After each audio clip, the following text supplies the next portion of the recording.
thank you for joining with me. We are with Ken Wapnick, PhD, in his journey through the text of A Course in Miracles.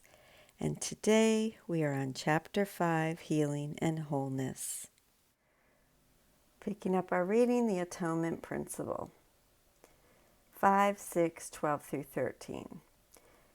When you do not think like God, you are not really thinking at all. Delusional ideas are not real thoughts, although you can believe in them. This is the Holy Spirit's answer to the ego and to us who believe in it. You are free to believe any insane thing you wish, but that does not make it true. Having thoughts does not make them real. To our egos, these important words are To our egos, these important words are extremely threatening, if not outright insulting. Yet to the right mind, they are the greatest comfort. Our most insanely destructive thoughts are not true. Delusional ideas are not real thoughts, although you can believe in them.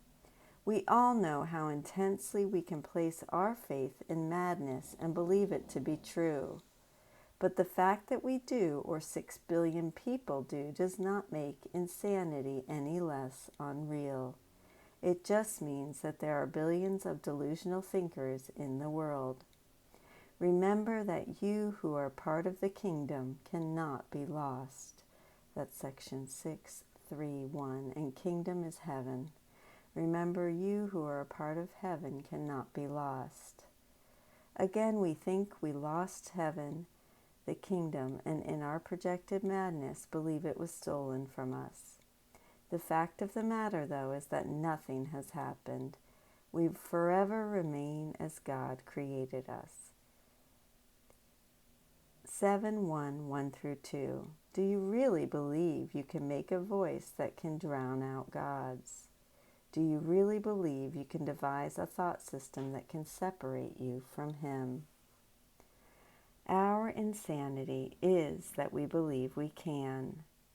The good news is that we made a voice that only seems to drown out God's. For the moment, however long it lasts, we may not hear God's voice, but His melody is always there in our minds. Similarly, we may truly think that our thought system of separation is the authentic substitute for heaven's perfect oneness, and that specialness is the consummate answer to the atonement. Yet truth is unaffected by illusion and remains what it is. Nonetheless, the ego has us convinced that the forgotten song is beyond retrieval. Separation has obliterated God's oneness, and the world has replaced heaven. It has maintained this thought system of lies out of its fear of the atonement principle, the next major theme we consider. So I'm going to go ahead and start this today. The ego's fear of the atonement principle. Section 2, 3, 1 through 2. And of course, we're always in chapter 5. The principle of atonement and the separation began at the same time. When the ego was made, God placed in the mind the call to joy. Strictly speaking, of course, God did no such thing. If God placed in the split mind the call to joy as the answer to the belief of separation, He would be perceiving an illusion and insanely believing it was reality. The good news is that our Creator did nothing. I need do nothing applies to God as well. He need do nothing because nothing happened, and so nothing had to be done. On the other hand, the biblical God, the ego's God, most certainly does something, for He had no choice, as the laws of chaos will tell us later in chapter 23. Why then does God say that God created the Holy Spirit and placed Him in our minds? Because He speaks to us on a level we can understand. The ego, which always speaks first, has told us that the Holy Spirit, general in heaven's avenging army, is going to capture us and bring us back to the wrathful God, hell-bent on our destruction. This ego myth drives us out of our minds, literally and figuratively. Results in the making of the world.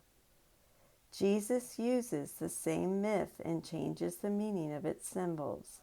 Instead of God placing the Holy Spirit in our minds to capture us, He is placed there to correct, heal, and gently bring us home, not to obliterate God's sinful Son, but to remind Him that He is part of love's eternal oneness. It is the same myth, but with a different outcome, and we are cautioned not to mistake symbol for source, form for content. And I'm going to go ahead and stop there today, and we will pick this up tomorrow. I love you. I hope you have a beautiful day, and thank you for joining with me.